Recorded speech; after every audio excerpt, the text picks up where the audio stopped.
Hello guys, तो कैसे हैं आप सब। आज की वीडियो में मैं एक ऐसे टॉपिक पर बात करने वाला हूँ जो बहुत ही इम्पोर्टेंट है। और ये टॉपिक मेरे लिए पर्सनली बहुत इम्पोर्टेंट है, क्योंकि ये वीडियो किसी और कॉलेज के बारे में नहीं, मेरे खुद के कॉलेज के बारे में, आईआईटी पटना के बारे में। तो मैं आज आपको वो सारी चीज़ें बताऊंगा जो मैंने आईआईटी पटना में जाकर अपनी लाइव मैं अपना लाइव एक्सपीरियंस बताऊंगा आपको कि जो आईआईटी पटना में मैंने एक्सपीरियंस किया है। तो चलिए वीडियो को शुरू करते हैं बिना देर किए।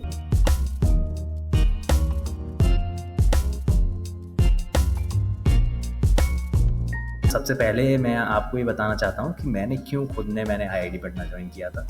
क्योंकि उस टाइम क्या था ना कि आईआईटी पटना जो था, मैं अपना एक ट्रिगर पॉइंट बताता हूँ जिसकी वजह से मैंने आईआईटी पटना को ही ज्वाइन किया और किसी कॉलेज को ज्वाइन नहीं किया। सबसे पहले मैंने क्या किया था, गूगल पे गया था मैं, और मैंने वहाँ पे चेक किया कि मुझे आईआईटी पटना जो था वो मैंने उस पर चेक किया कि which is the top IIT which have the highest average package. और उसमें जो सबसे पहला आईआईटी निकल के आया था, 2022 की ये बात है, तो जो सबसे पहला आईआईटी निकल के आया था वो था आईआईटी पटना, और उसका हाईएस्ट पैकेज जो था वो था 35 LPA। एंड सॉरी, हाईएस्ट नहीं, एवरेज पैकेज जो था वो था 35 LPA। और आई वॉज लाइक शॉक, मेरे को विश्वास नहीं हो रहा था कि 35 LPA, मुझे 35 LPA का 4 साल बाद मैं 1 साल में 35 लैक्स कमाऊंगा। तो मैंने पहली चीज़ जैसे ही ये देखी तो मैं सबसे पहले आईआईटी पटना पे गया एंड मैंने चेक किया कि क्या मुझे ये कॉलेज मिल पाएगा मेरी रैंक पे। तो देखा कि यहाँ पे तो मुझे सीएसई डिपार्टमेंट मिल रहा है और मेरी जो ब्रांच थी वो स्पेशलाइज मुझे मिल रही थी, एआई ब्रांच। तो मैंने कहा ये कॉलेज सबसे बेस्ट है, मुझे इसमें जाना चाहिए, और यही मेरा ट्रिगर पॉइंट था। और जो सेकंड चीज़ जो मुझे आईआईटी पटना के बारे में अच्छी लग रही थी कि उसकी जो लोकेशन थी, वो location in the sense transportation की जो सिस्टम था मेरे घर से, वो डायरेक्ट एक ट्रेन है, तो डायरेक्टली मैं वहाँ पे, मुझे ज़्यादा झंझटबाजी की नहीं थी कि मैं सीधे यहाँ पे स्टेशन पे बैठूंगा, स्टेशन से ट्रेन पे बैठूंगा और वहाँ सीधे कॉलेज में ही 2 किलोमीटर दूर रेलवे स्टेशन पे उतरूँगा। तो इस तरीके से मैंने अपने कॉलेज को डिसाइड किया था। और मैं ज़्यादा मैंने सीनियर से भी कुछ से बात की थी, बहुत से तो लोगों से बात की, और गूगल पे भी चेक किया था, तो पता चला कि जो आईआईटी पटना उसका कोडिंग कल्चर बहुत अच्छा है, और वहाँ पे तुम्हें एक ऐसा एनवायरनमेंट मिलेगा जो बहुत कोडिंग एनवायरनमेंट होगा।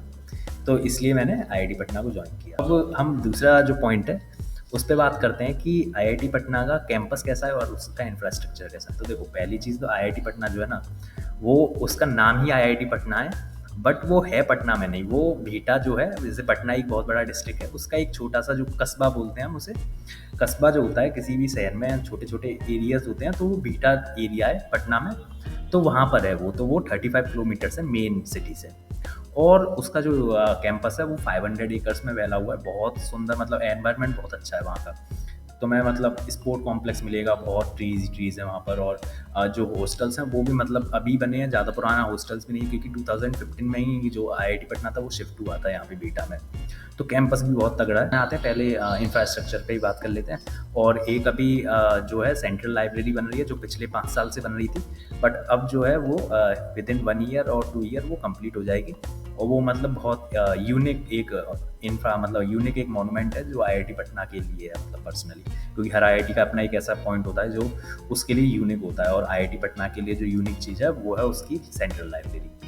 तो ये था कैंपस और इंफ्रास्ट्रक्चर के बारे में। और हर डिपार्टमेंट का अपना एक ब्लॉक होता है, जैसे अगर आप सीएसई डिपार्टमेंट में हो तो सीएसई डिपार्टमेंट की एक अलग बिल्डिंग है, आप सिविल डिपार्टमेंट में उसकी एक अलग बिल्डिंग है।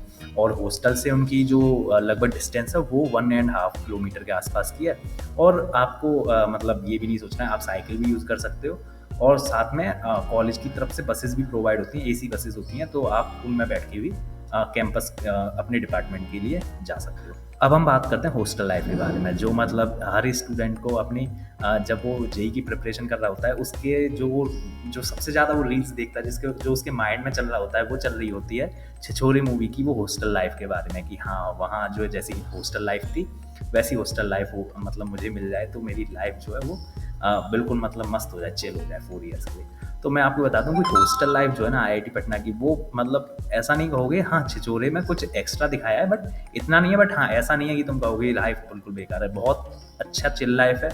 2 पर्सन एक रूम में 2 पर्सन रहते हैं, एक आप होगे, एक आपका रूममेट होगा। और हॉस्टल जो है, रूम ज़्यादा बड़े नहीं है, बट हाँ जितना आपके लिए आपके सामान के लिए बहुत रहेंगे। आपको जो है हॉस्टल में लिफ्ट्स मिलेंगी सारे हॉस्टल्स में, और साथ में हॉस्टल नहीं है तो ज़्यादा मतलब उसमें आपको ये भी नहीं दिखेगा कि दीवारों से पेंट छूट रहा है, सारी दीवार हैं, सब कुछ मतलब वेल मेंटेन्ड है हॉस्टल।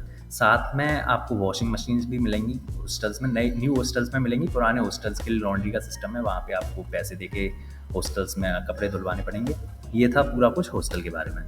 अब हम बात करते हैं अपने फूड पॉइंट पर, जो है कि मेस और मेस का फूड कैसा है। तो देखो मेस जो है ना, मैं कहूँगा जब मैं पहली बार जब मैं मतलब आईआईटी पटना में पहले दिन जब मेरा वहाँ पे मैंने खाना खाया था, तो उस टाइम जब मेरे मतलब मम्मी पापा मुझे वहाँ छोड़ने गए थे, तो वो खाना जब मैंने पहली बार खाया ना, आई वाज़ लाइक कि मतलब ये क्या है, ये तो बिल्कुल ही अलग है। मतलब घर से भी मतलब टेस्टी लगा था मुझे उस दिन पहले दिन, क्योंकि जब देखो आपको कोई भी खाना होता है ना, जो आपको कितना भी हॉस्टल में डिलीशियस खाना मिल जाए, लेकिन वो एक रूटीन में मिलता है। आपको 7 डेज़ एक वही रूटीन मिलेगा और वो अगले 1 से 2 महीने तक वही रूटीन फ़ॉलो होगा।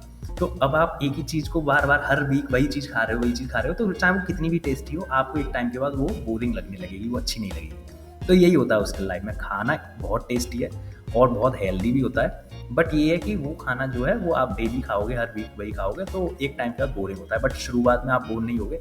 मैं शुरू के फर्स्ट सेमेस्टर तो बिल्कुल बोर नहीं हुआ था, मतलब मुझे इतना टेस्टी लगा था ना कि बहुत मतलब टेस्टी। और यहाँ पे जो आप मैंने यहाँ पे एक फ़ोटो भी लगा दिया, आप उसे देख लेना।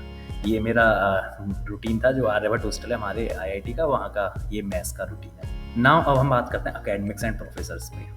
तो देखो ये जो है ना, ये एकेडमिक एंड प्रोफेसर, एकेडमिक जो है जो हमारा करिकुलम है वो बहुत ही मतलब इंटरेस्टिंग है। उसमें बहुत नए-नए कोर्सेज़ भी हैं। आपको लैब्स भी मिलेंगी हर कोर्स में, और क्रेडिट्स वाला सिस्टम है। लाइक जैसे आपके कोई-कोई सेमेस्टर के क्रेडिट्स कुछ 50-55 के पास आस-पास होते हैं। क्रेडिट्स का मतलब है जैसे अगर आपका कोई सब्जेक्ट है, मैथ्स का कोई सब्जेक्ट है, तो मैथ्स के सब्जेक्ट के लाइक 6 क्रेडिट हैं उस सब्जेक्ट के, और किसी सब्जेक्ट के क्रेडिट आपके 5 क्रेडिट हैं। तो जिस सब्जेक्ट के ज़्यादा क्रेडिट होते हैं, उस सब्जेक्ट को ज़्यादा प्रेफ़रेंस देनी चाहिए, क्योंकि वो ज़्यादा इंपॉर्टेंट होता है। तो इस बेसिस पे, क्रेडिट्स के बेसिस पे होता है। और शुरू के दो आपके सेमेस्टर्स होते हैं, फर्स्ट सेमेस्टर और सेकंड सेमेस्टर फर्स्ट ईयर में, वो बहुत ज़्यादा क्रेडिट के होते हैं, ऑलमोस्ट 80 टू 90 क्रेडिट्स के होते हैं। अगर आप उसमें अपनी सीपीआई को मेंटेन कर लेते हैं ना, तो आपको लास्ट में फिर इतना मेहनत करने का ज़रूरत नहीं है, आप चिल लाइफ जी सकते हो अपने सेकंड, थर्ड, फोर्थ ईयर में। एंड प्रोफेसर्स का ये है कि देखो हमारे वैसे कॉलेज में वैसे सारे आईआईटीज़ में ही 75% का क्राइटेरिया होता है, कि मतलब आपको 75% कॉलेज में प्रेजेंट होना होगा। बट ये है कि अगर प्रोफेसर चिल है आपका, ज़्यादा दिक्कत नहीं है उन्हें, तो मैं नाम नहीं लूँगा यहाँ पे प्रोफेसर्स का, क्योंकि कुछ ऐसा कंट्रोवर्सी हो सकती है। बट बहुत सारे प्रोफेसर्स जो हैं वो अच्छे होते हैं, वो मतलब चिल रहते हैं, उन्हें कोई फ़र्क नहीं पड़ता आप क्लास में आओ ना आओ। वो कहते हैं कि हमें पढ़ाने से मतलब है, तुम्हारी अटेंडेंस से हमें कोई मतलब नहीं है। बट कुछ प्रोफेसर्स हाँ ऐसे भी हैं जो मतलब उन्हें 75% क्राइटेरिया पूरा चाहिए, तो उन्हें 75% अटेंडेंस चाहिए। और लेकिन मैं मतलब ये बता दूँ, ज़्यादातर प्रोफेसर्स ऐसे ही होते हैं जो चिल होते हैं, कुछ प्रोफेसर होते हैं जो स्ट्रिक्ट भी होते हैं। साथ में सारे प्रोफेसर्स मतलब ऐसा नहीं मिलेगा। प्रोफेसर्स कॉलेज आईआईटीज़ में क्या होता है, पेपर्स जो होता है ना, वो प्रोफेसर्स ही बनाते हैं स्टूडेंट्स के लिए उस सब्जेक्ट का। तो अगर आपके मतलब अगर आप प्रोफेसर्स की चीज़ें पढ़ के चले जाओगे, उनके प्रीवियस ईयर क्वेश्चंस देख के चले जाओगे, तो आपकी सीपीआई भी अच्छी बन जाएगी। और ज़्यादा मतलब ऐसा टेंशन लेने का ज़रूरत नहीं है करिकुलम का, प्रोफेसर्स का सब ईजी रहता है। अब हम बात करते हैं अपने 6 पॉइंट पर, कोडिंग्स एंड क्लब्स के बारे में। तो देखो कोडिंग कल्चर जो है ना आईआईटी पटना का बहुत तगड़ा है। मैं जब फर्स्ट ईयर में गया था, तो फर्स्ट ईयर में मुझे फर्स्ट सेमेस्टर में लोग जो थे, मतलब जो बच्चे थे बहुत सारे, वो स्टूडेंट जो थे वो कोडिंग्स में, कोड फोर्सेस पे कोई पीपल है, कोई एक्सपर्ट है, ऐसे ऐसे मतलब देखने को मिल रहे थे। और उस टाइम मैं तो खुद कोडिंग स्टार्ट भी नहीं किया था, क्योंकि मैं उस टाइम चिल कर रहा था खाली। तो मतलब कोडिंग आपको बहुत देखने को मिलेगी। और जो मेरे दोस्त थे बहुत सारे, वो बहुत मतलब कोडिंग में भी बहुत आगे थे। और ऐसा होता है देखो आईआईटी पटना में, आपको जैसे आप जब फर्स्ट ईयर में पहुंचोगे, आपको कॉलेज के बारे में कुछ ज़्यादा पता नहीं होगा, वहाँ पे क्या होता है, कैसे मतलब क्या करना चाहिए मुझे आगे पढ़ाई में, और कैसे मतलब प्रोफेसर्स के बारे में आपको कुछ पता नहीं होगा। तो आपको एक सीनियर्स अलॉट किए जाएंगे, मतलब 2 सीनियर्स आपके वो होंगे। जब आप फर्स्ट ईयर में होंगे तो 2 सीनियर्स आपके सेकंड ईयर के अलॉट किए जाएंगे आपको, और 1 सीनियर आपके थर्ड ईयर के आपको अलॉट किए जाएंगे। तो जैसे आपको कोई भी दिक्कत है तो आप उनसे बात करो, उन्हें हम एसएमपी बोलते हैं, मतलब मेंटोर टाइप होते हैं वो, तो आपके वो मेंटोर होंगे। और जब मैं फर्स्ट ईयर में था, तो जो मेरे मेंटोर थे, मतलब जो मेरे सेकंड ईयर में जो मेरे मेंटोर थे, वो स्वप्निल भैया थे। वो मतलब एआईडीएस ब्रांच के ही थे वो भी, और वो मतलब बहुत ही ज़्यादा कोडिंग में होशियार थे। और उनका जो प्लेसमेंट हुआ है वो प्लेसमेंट तो पता नहीं, बट हाँ इंटर्नशिप उनकी भी, प्लेसमेंट उनका लगभग 1 करोड़ प्लस का हुआ है। एंड जो दूसरे जो मेरे सुपर सीनियर वाले एसएमपी थे, थर्ड ईयर वाले, तो वो अनैकानिक भैया थे। वो आप चेक भी करोगे गूगल पे डाल के, तो वो जो हैं वो ग्रैंड मास्टर थे कोडिंग में, और मतलब टॉप 5 स्टूडेंट्स में वो आते हैं कोडिंग में। अब बात करते हैं फेस्ट्स के बारे में और इवेंट्स के बारे में। तो देखो, आईआईटी पटना के कुछ ऐसे फेस्ट हैं जो बहुत ही मतलब इंटरेस्टिंग होते हैं। और जब मैं मतलब जैसे एक अन्वेषा है, एक कल्चरल फेस्ट है, तो ये 3 दिन तक चलता है। इसमें मतलब पहले दिन वैसी सारी, ये 3 दिन तक मतलब अच्छा फेस्ट है ओवरऑल। मतलब डांसेस होते हैं, सिंगिंग होती है। स्टूडेंट जो न्यू फ्रेशर्स आते हैं उनके लिए एक तरीके से एक्सपोजर के लिए होता है, और वो अपने फ्रेंड्स भी यहाँ बनाते हैं, क्योंकि जब आप क्लब्स में जाओगे, एक्सपोजर में चीज़ों को देखोगे, रैंप वॉक करोगे या कुछ ऐसी चीज़ों में पार्टिसिपेट करोगे जिससे आपके दोस्त बनेंगे, तो ये इसलिए बहुत इंपॉर्टेंट है। सेकंड फेस्ट जो आपका टेक्निकल फेस्ट होता है वो होता है सेलेस्टा। तो यहाँ पर क्या होता है, यहाँ पे रोबो फाइट्स होती हैं, लोग अपने टेक्निकल मॉडल्स बनाते हैं जो वहाँ पे शो करते हैं। तो ये सब सारी चीज़ें टेक्निकल फेस्ट में होती हैं। ये भी 2 से 3 दिन चलता है। और एक इन्फिनिटो होता है, ये स्पोर्ट का फेस्ट होता है। यहाँ पे स्पोर्ट से रिलेटेड सारी चीज़ें होंगी कि आप अगर क्रिकेट में अच्छे हैं तो वहाँ पे आपको बहुत एक्सपोजर मिलेगा। तो ये सारे फेस्ट जो हैं फर्स्ट ईयर में बहुत ज़्यादा आपको इन चीज़ों से सीखने को मिलेगा कि मुझे कहाँ जाना है, मुझे स्पोर्ट्स में जाना है, टेक्निकल चीज़ों में जाना है, या आपको सब जगह जाना है, आप सब जगह भी जा सकते हो। तो ये सारा कुछ फेस्ट है। और सारे फेस्ट में डीजे नाइट भी होती है। तो मतलब जैसे आपका लास्ट डे जब होगा फेस्ट का, तो लगभग उस दिन लास्ट डे को नाइट में डीजे नाइट होती है। तो उसमें क्या होता है ना कि गाने चला दिए जाएंगे और आप पूरा उसमें नाचो, पूरा मौज लो, और मतलब पूरे तरीके से इन्जॉय करो उसे। ये होता है फेस्ट का मोटिव। एंड जो 8th चीज़ है जिसके लिए आप सभी इंतज़ार कर रहे होगे, वो है प्लेसमेंट और इंटर्नशिप्स का क्या रोल है, मतलब कैसी अभी क्या चल रहा है प्लेसमेंट और इंटर्नशिप्स का। तो देखो, बीच में क्या था ना, जब मैं पहुंचा था तब तो बहुत तगड़ा इंटर्नशिप और प्लेसमेंट्स था। बीच में थोड़ा डाउन हो गया था रिसेशन की वजह से, बट अब जो है फिर से वो चीज़ें जो है लाइन पर आ गई हैं। और मेरे खुद के ईयर में भी ऑलमोस्ट 80 to 90% स्टूडेंट्स जो हैं वो सीएसई ब्रांच में जो है उनका प्लेसमेंट इंटर्नशिप लग चुका है थर्ड ईयर में। और एआईडीएस जो मेरी खुद की पर्सनलाइज्ड ब्रांच है, उसमें जो है उसमें सीनियर्स का जो है केवल 4 स्टूडेंट्स के आसपास को छोड़ के सारे का मतलब सबका प्लेसमेंट भी हो चुका है। और मेरी खुद की ब्रांच में भी ऑलमोस्ट 50 to 60% स्टूडेंट्स का भी इंटर्नशिप लग चुका है।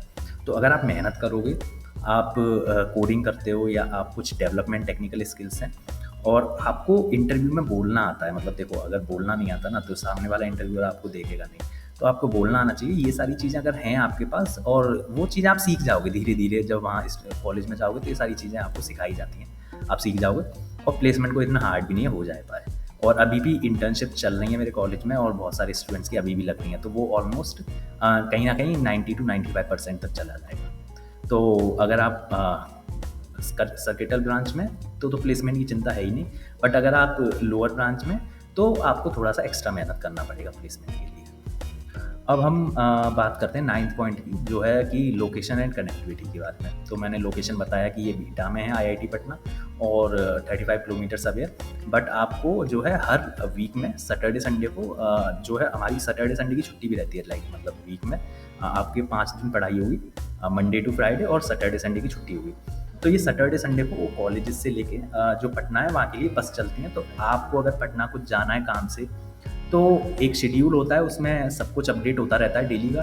तो आप उसमें देख सकते हो कि कौन सी बस। तो लगभग 1 से 2 बस जो है डेली, मतलब डेली इन द सेंस हर वीक में 2 बार सैटरडे को और संडे को पटना जाती हैं। तो आपको अगर पटना में कुछ काम है, और ये सब कुछ फ्री है, मतलब बसेस का कोई चार्जेस नहीं है, वो आपसे शुरुआत में ले लिया जाता है। जब आपका सेमेस्टर स्टार्ट होगा, आपको डेली का मतलब अगर आप अभी जाना है आपको पटना, तो आपको कोई चार्ज नहीं देना है, आप जा सकते हो कभी भी। तो हफ्ते में आप 2 बार पटना भी जा सकते हो आराम से। तो ये भी ठीक है। अब कनेक्टिविटी का ऐसा कोई प्रॉब्लम नहीं है। और अगर आपको लोकल कुछ मार्केट में जाना है, लोकल कुछ चीज़ें खरीदनी है, तो आप साइकिल से बीटा बाज़ार भी जा सकते हो। वो भी ज़्यादा दूर नहीं है, वो अप्रॉक्सीमेटली 1 से 1.5 किलोमीटर के आसपास है। तो वो भी पास है। अब हम बात करते हैं अपने 10th पॉइंट पर कि मेरा खुद का, मैं आपको रिव्यू दे रहा हूँ, मतलब एल्डर ब्रदर होने के नाते मैं आपको बता रहा हूँ वो सारी चीज़ें, कि आपकी अगर अच्छी रैंक है तो आपको क्या मतलब आईआईटी पटना को प्रेफर करना चाहिए, नहीं प्रेफर करना चाहिए। तो देखो, अगर आपको प्लेसमेंट अच्छा चाहिए, एक कोडिंग कल्चर का एनवायरनमेंट चाहिए, और आपको सीएससी डिपार्टमेंट में, अगर सीएससी डिपार्टमेंट में आपको, या इलेक्ट्रिकल डिपार्टमेंट में, या फिर एमएनसी ब्रांच में ये चारों ये सीएसई डिपार्टमेंट में CSE branch and AI branch and MNC branch या फिर इलेक्ट्रिकल ब्रांच में से कोई भी ब्रांच मिल रही है तो आपको आईआईटी पटना ले लेना चाहिए, क्योंकि ये मैं खुद होता तो मैं प्रेफर करता, क्योंकि बट अगर आपको लोअर ब्रांच मिल रही है, कोर ब्रांच, तो पहले आप किसी और कॉलेज की सीएस ब्रांच देखो, वहाँ मिल जाए। अगर आप प्लेसमेंट मोटिव हो, ये सारी चीज़ें जो मैं बता रहा हूँ, जो लास्ट का मैं ये बता रहा हूँ कि आपको कॉलेज लेना चाहिए कि नहीं लेना चाहिए, ये मैं केवल उन स्टूडेंट्स के लिए बता रहा हूँ अभी जो सीएसई ब्रांच को प्रेफर कर रहे हैं, और उन स्टूडेंट्स के लिए मैं अभी बताऊँगा जिन्हें मतलब और चीज़ों में इंटरेस्ट है। तो अगर आप प्लेसमेंट और जॉब्स के लिए ही प्रिपेयर कर रहे हो तो आप अच्छे से मतलब सीएसई ब्रांच आपको मिल रही है या एआई मिल रही है या एमएनसी मिल रही है या फिर आपको जो है इलेक्ट्रिकल ब्रांच मिल रही है, तो आप जो है आईआईटी पटना को प्रेफर कर सकते हो। अब रही बात, अगर आपको कुछ आगे जाके पढ़ाई करनी है या एमबीए की तैयारी करनी है या फिर आपको मतलब कुछ सिंगिंग या एक्टिंग वगैरह में जाना है, तो आप फिर आगे टॉप आईआईटीज़ को प्रेफर करो, वहाँ की कोर ब्रांचेस को प्रेफर करो। और अगर आपको आईआईटी पटना की कोर ब्रांच मिल रही है तो मैं तो कहता हूँ उससे पहले आप किसी एनआईटी में अगर आपको अच्छी ब्रांच मिले या फिर किसी लोअर आईआईटी में और टॉप की ब्रांच मिले तो उसे पहले प्रेफर करो, क्योंकि प्लेसमेंट्स के लिए अभी इतना अच्छा नहीं है आईआईटी पटना का कोर ब्रांच है। वहाँ पे आपको स्टूडेंट्स जो है मोस्टली गेट की प्रिपरेशन करते मिलेंगे, या फिर कुछ स्टूडेंट्स जो है वो गेट की प्रिपरेशन नहीं करते होंगे तो वो मतलब कुछ अलग यूपीएससी वगैरह की तैयारी करते हुए मिल जाएंगे, या रिसर्च वगैरह में जाते मिलेंगे। उनका प्लेसमेंट्स रेट इतना अच्छा नहीं है लोअर ब्रांचेस का, मतलब अच्छा इन द सेंस इतना अच्छा नहीं जितना सीएसई और सर्किटल ब्रांचेस का है। तो ये था मेरा आईआईटी पटना के लिए रिव्यू। और आपको वीडियो अच्छी लगी हो तो लाइक करना, शेयर करना और चैनल को सब्सक्राइब करो। और वन मोर पॉइंट जो मैं मतलब इंक्लूड करना चाह रहा हूँ कि अभी मैं एक लाइव सेशन भी लेने वाला हूँ संडे को। तो अगर आपको जो भी टाइम प्रेफर लगे, आप फ्री हो जिस भी टाइम, कमेंट सेक्शन में लिख देना कि मुझे भैया उस टाइम पे लाइव सेशन आप ले लीजिए। तो मैं उस टाइम पे लाइव सेशन जो है, अगर जितना ज़्यादा जिस टाइम के लिए जितना ज़्यादा वोट आएगा, मैं उस जो सबसे ज़्यादा टाइम के लिए बच्चे वोट करेंगे मैं उस टाइम पे लाइव सेशन ले लूँगा। तो चलिए दोस्तों, मिलते हैं अपनी नेक्स्ट वीडियो में, तब तक के लिए गुड बाय।